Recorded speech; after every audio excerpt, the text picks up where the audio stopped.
better prepare to get laced because they're gonna taste my venom. I got that venom, not knowing when I'm.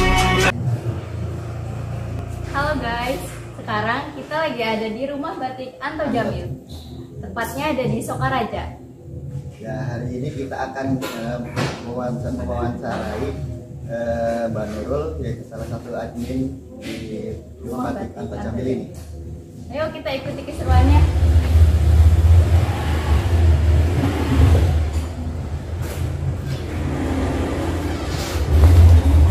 Mbak Nurul, waalaikumsalam. Kami dari mahasiswa Winsaizu Purwokerto di sini bertujuan untuk mewawancarai Mbak Nurul mengenai batik ini gitu, karena kan dengar dari kakak tingkat saya katanya ini ada loh yang usaha batik di Sokaraja gitu, makanya kami pengen datang ke sini begitu. Mungkin Mbak Nurul bersedia untuk wawancara sama kami? Ya, boleh aja. Ya, pertama ini batik Anto Jamil ya berarti ya? Iya, namanya batik Anto Jamil. Ini miliknya Bapak Anto namanya atau Nama pemiliknya itu Bapak Imam Purwanto. Oh, Imam Purwanto. Ya, soalnya kemarin niatnya kan ingin mewawancarai Bapak Antonya ya. Cuman lagi di luar negeri. Lagi di luar negeri. Jadi kami ingin mewawancari Mbak Nurul aja. Pertama, ini rumah batiknya udah sejak tahun berapa nih Mbak? Dari tahun 2008 lah. Oh, 2008. Udah cukup lama berarti. Ya udah lama sih. Terus kalau misal awal mulanya Mbak Nurul mengetahui nggak maksudnya dari pembentukannya ya. Kalau dulu itu nggak sebesar ini. Jadi kalau di sini itu kan memang ada kayak rumah-rumah ini ya, penjual batik ya. Kayak gitu yang ada jenengan pada lalu itu kan banyak ya toko-toko batik kecil-kecil itu yang di rumah itu sama seperti itu. Cuman mulai mungkin lebih berkembang lagi, terus jadinya jadi butik toko batik seperti ini sih. Dulu sih cuman kayak kain-kain aja, kita produksi kain terus jual sekalian. Terus lama-lama ya alhamdulillah udah komplit ini sebesar ini. Kalau dulu Pak Anto sendiri sih kebetulan sebenarnya bukan di batik ya. Kalau dulu awalnya itu di ini background layar foto. Iya. Cuman terus kan ada ini ya, lagi rame-ramenya batik ya, yang dari pemerintah itu digalakan suruh pakai batik ya, untuk lebih mengembangkan batik itu sendiri biar nggak hilang ya, biar nggak dicuri lagi ya di sama luar negeri ya. Jadinya ya kita kan dari pemerintah itu di ini kita mungkin dari Pak Anto sendiri itu peluang bisnis gitu lah, mulailah Pak Anto tuh merambah ke batik itu sampai berkembang seperti sekarang ini. Kalau dari pengrajinnya sendiri itu dari masyarakat sendiri atau bagaimana? Iya, kalau kita sih diutamakan itu dari daerah sekitar sini. Kan ini namanya kayak kampung batik itu. Jadi kalau mbaknya itu, masnya itu main-main ke tempat-tempat pelosok-pelosok itu yang daerahnya itu banyak yang ibaratnya pemandangan itu orang lagi batik, orang lagi gelarin jemurin batik itu banyak sih. Berarti emang udah jadi mata pencaharian masyarakat di sini ya? Iya, termasuk salah satunya. Selain maksudnya kebanyakan ya banyak yang batik itu. Terus menurut Mbak, bagaimana timbal balik usaha ini terhadap masyarakat? Kalau timbal baliknya, ya ibaratnya dari toko ini kan maksudnya dari berkembangnya batik di sini kan, jadi ada saling saling ketergantungannya. Kita juga butuh pembatik juga butuh untuk dijual kan. Nah seperti itu. Jadi ya imbal baliknya ibaratnya dari pembatik jadi ada mata pencaharian maksudnya. Jadi ada penghasilan juga kan dari membatik itu sendiri. Coba kalau nggak ada yang ngejualin gitu kan, mesti kan ibaratnya dari batik ngejual sendiri itu kan susah ya. Ya jadi imbal baliknya yaitu saling ketergantungan. Kita juga butuh pembatik untuk dijual di toko batik kita, pembatik juga butuh kita untuk yang biar mereka itu bisa tetap berkarya. Berarti di situ posisi masyarakat itu sebagai supplier yang Iya. oh supplier. Kita yang memasarkan. Bukan ini berarti ya bekerja sebagai karyawan di sini begitu. Ya ada sih yang ada. cuman kan kita kan banyak ya, maksudnya nggak yang maksudnya batik itu kita butuhnya memang banyak, jadi kan nggak yang harus dari lingkungan dari perusahaan kita sendiri, tetap kita ambil juga dari luar kayak gitu, tapi tetap masih di lingkungan sini. Oh iya Mbak, bagaimana sih strategi untuk mempertahankan dan mengembangkan produk batik ini Mbak? Strateginya kita ya gini aja, gimana ya, permintaan masyarakat. Jadi kita harus lebih tajam untuk membaca permintaan masyarakat itu sendiri. Dari batik itu sendiri kan kayak batik itu kan logikanya maksudnya image-nya itu kan kayak kuno, terus ya gitu ya, namanya biasanya. Batik itu kan dari dulu ya. Nah kita gimana sih untuk biar batik itu menarik di masyarakat. Oh mungkin karena kalau pakem kita itu dulu itu sebenarnya batik Banyumasan itu kan warna-warna coklat, sogan wedel itu dasar hitam sama coklat kan. Tapi untuk berkembangnya permintaan masyarakat, terutama kan kita batik juga bukan yang untuk yang tua aja, kayak biar peminatnya juga ada yang muda-muda juga. Kita bikinlah batiknya itu yang warna-warna kontem, udah yang warna-warni gitu, ada yang mungkin yang lebih cerah kayak gitu. Jadi lebih lebih bisa membaca ini aja ya, kebutuhan masyarakat kayak gitu. Mempertahankan kualitas. Jadi kita jaga image ya, untuk dari yang batik dulu yang masih kecil untuk menjadi lebih besar seperti ini kan kita tentunya harus menjaga kualitas sendiri biar tetap diminati sama masyarakat. Kalau dari sebelum adanya Perembatikan Terjambil ini, itu emang budaya membatik udah ada di kampung ini atau dibawa oleh Pak Anto ini? Enggak, kalau batik kayaknya udah dari dulu deh. Udah dari dulu. Cuman mungkin nggak dari sekian penjual batik itu yang paling berkembang memang di Batikan Terjambil sendiri, yang lebih pesat ya. Semuanya sih ya berkembang, cuma yang lebih pesat kelihatannya memang di Batikan Terjambil itu sendiri. Berarti dari toko-toko yang ada itu emang beda-beda pemilik ya? Beda-beda pemilik. Kan karena relasi juga kali ya? Iya, jadi lebih mungkin ya, lebih kayak Pak Anto sendiri kan lebih merangkul kayak misal dari pemerintah. Soalnya kan yang pakai batik itu kebanyakan kan dari pemerintah juga, maksudnya kayak PNS gitu ya, lebih merangkul ke situ sih. Iya Mbak, ini mau tanya sejauh mana sih batik-batik di Anto Jambil ini dipasarkan Mbak? Kalau dipasarkan kita sampai di luar kota sih, kita ada online-nya juga, jadi bisa dari luar kota bisa masuk ke sini. Terus dulu juga pernah sih kita kayak promosi sampai ke luar negeri ya pernah juga. Cuman kalau untuk yang sekarang ini kita masih jauh-jauhnya itu dari luar kota aja sih, luar pulau gitu. Tapi kalau untuk yang luar negeri sekarang udah jarang ya, soalnya dari pandemi kemarin. Dulu itu pernah sih kayak tamu dari luar negeri itu sering, tapi untuk sekarang udah jarang juga sih. Oh iya Mbak, gimana sih? Kan memang kita kan melewati pandemi ya. Bagaimana strategi dari Batikan Terjambil ini tetap bertahan?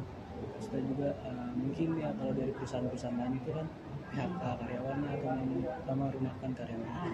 Pak Anto Jambil itu kira-kira ada nggak strategi yang bisa dikatakan untuk bertahan ya?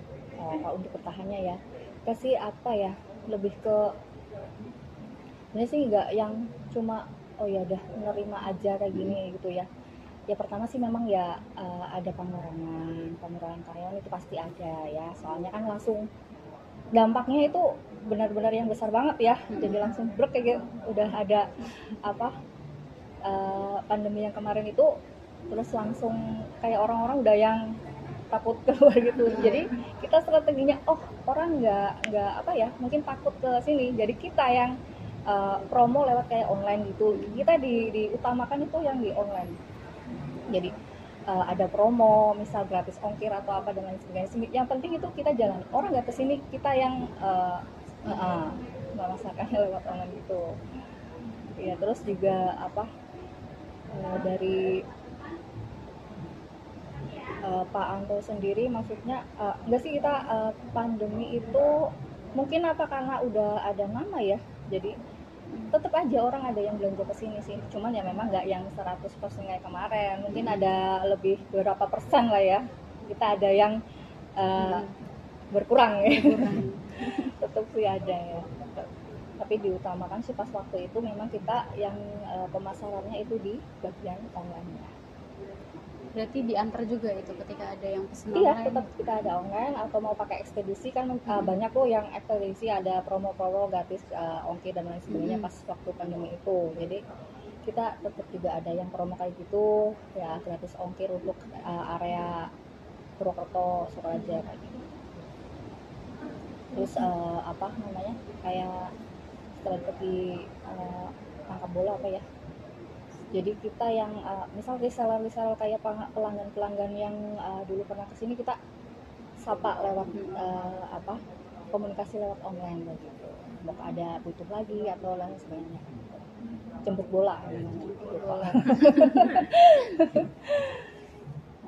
Kalau dari masyarakatnya sendiri ketika pandemi kemarin itu ada perubahan enggak dari membatik sih? itu? Iya, jadi kita produksi memang berkurang, jadi Produksinya ya, ada beberapa, nggak yang tahun-tahun pertama aja sih, tapi untuk yang tahun kedua ketiga sih tetap mulai ya, cuman ya mungkin nggak sebanyak kayak dulu, jadi bertahap, ada tetap ngaruhnya ke masyarakat, jadi produksinya memang jadi lebih berkurang, soalnya kan apa permintaannya juga berkurang. Kalau itu kemarin pas pandemi mereka yang mengantarkan batik mereka ke sini atau bagaimana sistemnya? Sistemnya sih kita jadi sesuai kebutuhan aja sih. Jadi kalau misal kita ada butuh banyak baru kita yang ini bikin loh ini. Tapi kalau misal enggak ya enggak. Jadi mungkin ya pas waktu itu masih tetap berdampak. Jadi sesuai kebutuhan aja. Kerjasama ya. Oh iya Mbak, masih berkaitan sama pandemi sih ya. Kan dari segi pandemi juga ada beberapa sektor yang diuntungkan. Nah, terkait ini juga kan batik itu bisa dijadiin sebuah peluang usaha baru. Misalnya kayak dijadikan masker lah atau tuh. Nah, iya. Atau Jamil juga atau tidak? Juga tetap enggak tetap mengambil dari apa situasi bukan sih, dari situasi sih Kebutuhan masyarakat. iya, orang butuh apa jadi kita bisnisnya tetap jalan ya. Kayak kita sekarang ada masker batik, terus ada ini apa kayak gantungan ini masker juga, cuman kalau itu bukan dari batik ya kayak gitu sih ada tetap. Kalau dari masyarakat itu sendiri menyuplai dalam bentuk kain, hanya kain yang udah dibatik atau udah gimana? Kalau misal Iya, kain yang produksi udah dibatik ya ada. Kita ada workshopnya ya. Jadi kalau ada yang workshop. dari luar itu biasanya udah yang jadi. Jadi ready udah benar-benar batik yang udah jadi. Kalau dari dalam kita sih ya memang dari batik mentah diproses, kita ada workshopnya. Jadi kalau yang dari luaran itu batik yang udah jadi. Mereka juga ada klaster. Jadi ada kayak kelompok batik. Ada kelompok-kelompok tertentu, terus nanti tinggal di slotting sini. Itu workshopnya yang ini dari inisiasi dari sini untuk workshop itu. Workshopnya ada, kita punya. Cuman kalau yang dari masyarakat ada mereka punya workshop sendiri. Jadi tinggal pas ngumpulinnya udah yang jadi. Dari workshop itu ada kerjasama nggak sama pemerintah setempat, misal kepala desa atau apa gitu? Kayaknya nggak ada deh. Oh nggak ada. Berarti murni dari masyarakat sama sini ya. Kalau nggak tahu mungkin ya nggak tahu sih, mungkin ada bantuan dari pemerintah, kita nggak tahu sih. Cuman kalau dari workshop kita sih ya kita sendiri. terus dari Bapak Anto, Bapak siapa ya tadi? Pak Anto. Pak Anto. Pak Antonya sendiri dulu pas mau mendirikan bisnis ini apa ada misi sosial tertentu apa mengalir gitu aja gitu? Mengalir aja sih, misinya ya paling ya ingin ya memasyarakatkan batik, terutama batik Banyumasan itu sendiri. Karena mungkin ciri khas batik Banyumas sama luar Beda beda ya. Ya, jadi ingin mengangkat dari batik Banyumasan itu sendiri.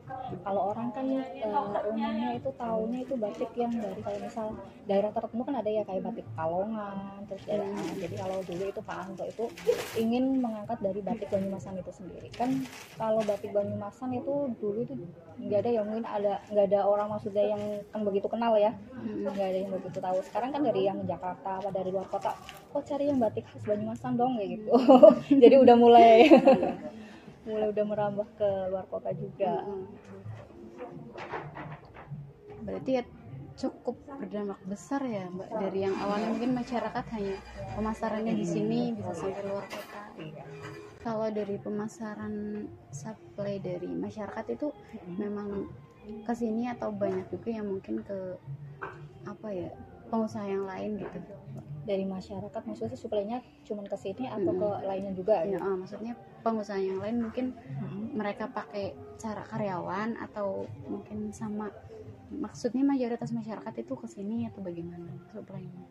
Enggak semua sih, kan kita ada beberapa yang toko batik yang lain, jadi nggak semuanya ke sini juga. Jadi mungkin ada yang ke lain atau mungkin ada yang di drop ke luar daerah sini mungkin juga. Berarti ada juga mungkin yang masyarakat memasarkan sendiri juga. Iya, ada juga. Cuman kita ada kayak klaster sendiri sih. Jadi ada beberapa klaster memang kita dirangkul untuk yang suplainya ke sini gitu. Jadi setiap batik jadi ada ciri khas sendiri kayak gitu. Kalau pembatiknya itu kisaran umur berapa? Kalau pembatiknya kurang paham juga sih. Mereka kan kayak untuk yang klasternya atau yang untuk yang produksi yang kesini? Yang kesini. Kalau yang kesini ya rata-rata umurnya kayak di depan itu. Oh, udah ibu-ibu gitu. Iya. Kalau yang sepuh-sepuh biasanya untuk yang kayak batik-batik alusan. Kan kalau lebih apa ya, mungkin lebih telaten ya, lebih tahu yang kayak pakem-pakem batik zaman-zaman dulu gitu. Tapi kalau yang masih standar itu ya paling yang Banyumasan yang biasa. Cuman kalau yang alusan kayak yang itu koleksi kita yang alusan di sana itu biasanya yang bikin itu yang sepuh-sepuh sih. Nggak tahu nanti nurun ke yang muda apa enggak.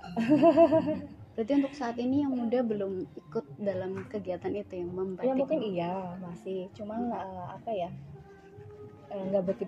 Belum begitu banyak ya. Soalnya kalau yang alusan itu lebih jerimet, jadi lebih yang sepuh-sepuh sih yang lebih apa ya. Kalau batik dulu memang yang lebih jerimet kan ya. Cukup seperti itu dulu Mbak. Terima kasih atas waktunya telah menyempatkan untuk ngobrol sama kami gitu.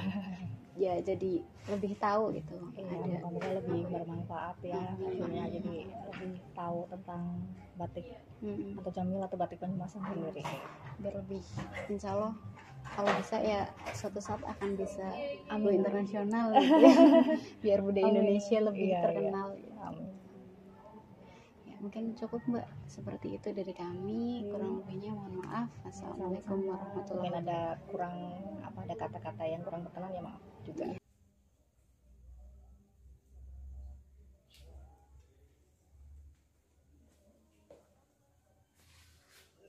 Oke guys, itu dia wawancara kita hari ini. Terima kasih telah mengikuti keseruan kita hari ini. Sampai jumpa di lain waktu. See you.